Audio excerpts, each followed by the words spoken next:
Hello guys, and welcome to Intro to Montana Agriculture. Today we are going to talk about the food supply continuum. So let's get started. At the end of today, each of you guys will be able to identify the 8 segments of the food supply continuum. So I want you to think, how did your breakfast get to your table? Give you guys a few minutes to think about it. Maybe you had some cereal, maybe you had bacon and eggs, maybe you had some oatmeal. All right, so there's 8 segments. We have producer, transportation, marketing, harvesting, processing, food service, and retail distribution, and then finally the consumer. So to break it down a little bit, the food supply continuum is the series of processes food products move through on their way from the producer to the consumer. Like I just mentioned, there's 8 different segments.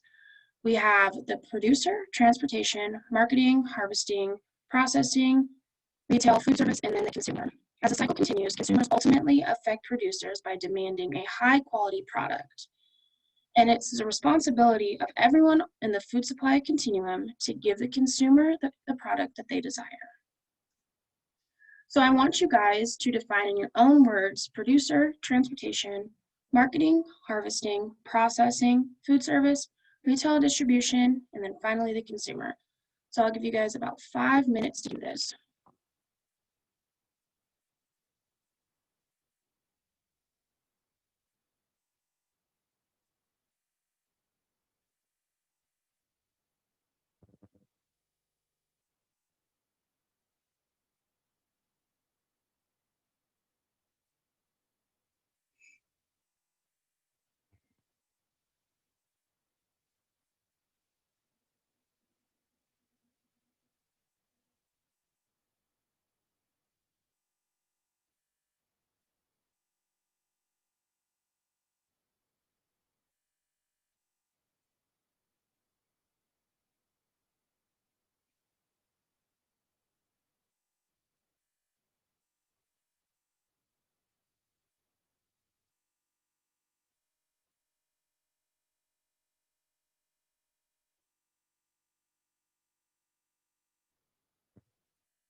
I'm going to do about 20 more seconds and see where you guys are at.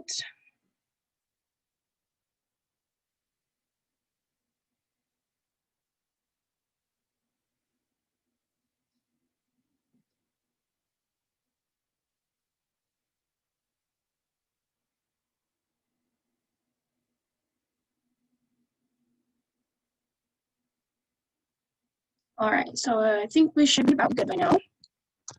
So now we'll go through these definitions.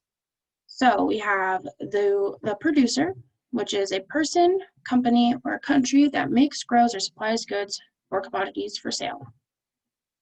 And we have transportation, which is the action of moving someone or something, or the process of being transported. So if you think about it as like cattle, we take them from a ranch to a feedlot, maybe grain, take it from the field to scales and get on a train and go from there.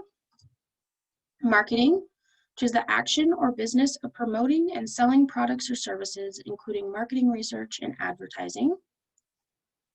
Harvesting, which is gathering a crop as a harvest, so maybe some wheat, barley.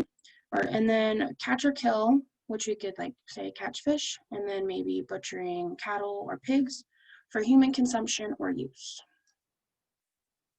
Finally, next we have processing, which is to perform a series of mechanical or chemical operations on something in order to change or preserve it.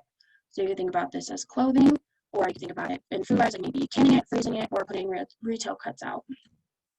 Food service is the industry related to making, transporting, or selling prepared foods to restaurants, hospitals, schools, lodging establishments, and many other places. So you sit down in a restaurant, this is what we're looking at here.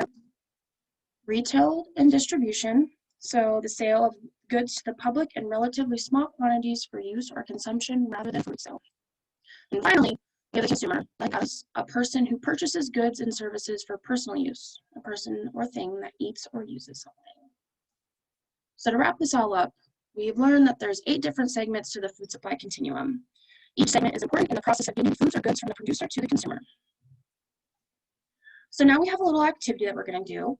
You've each been assigned a number that corresponds to one of the segments. So for instance, if you got number 1, you'll be doing this on the producer. If you got number 8, you'll be doing this on the consumer. And however else the numbers line up in between. We're going to be creating a poster on PowerPoint, and this will include at least 2 main reasons why your segment is important, what your segment does within the continuum, so we'll throw some definitions in there, examples of your segment within agriculture, pictures of your segment, how can we improve your segment, and then how can we connect this to Montana State. So we can think about different commodities that come in and out of the state and then how they do that.